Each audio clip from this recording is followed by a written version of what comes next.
નમસ્કાર મિત્રો આજે તારીખ 18 માર્ચ 2025 મહત્વના સમાચારો પર નજર નાખીએ તો સૈનિકો અરબ દેશમાંથી શોધી રહ્યા છે આશરો. પાકિસ્તાનમાં સ્થિતિ બેકાબૂ બની છે. હુમલાઓ બાદ સૈનિકો ફરાર થઈ ગયેલા જોવા મળ્યા છે.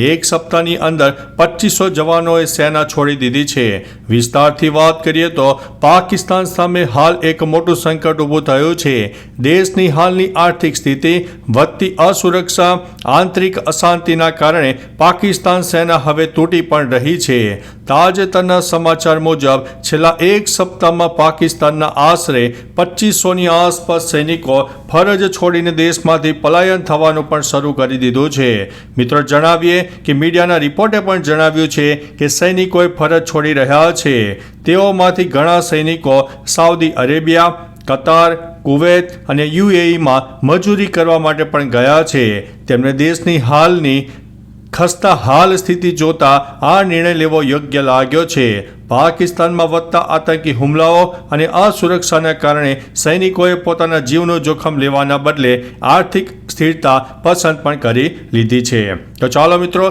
ફરીથી એક નવા સમાચાર લઈને મળતા રહીશું. ત્યાં સુધી અમને રજા આપશો. નમસ્તે.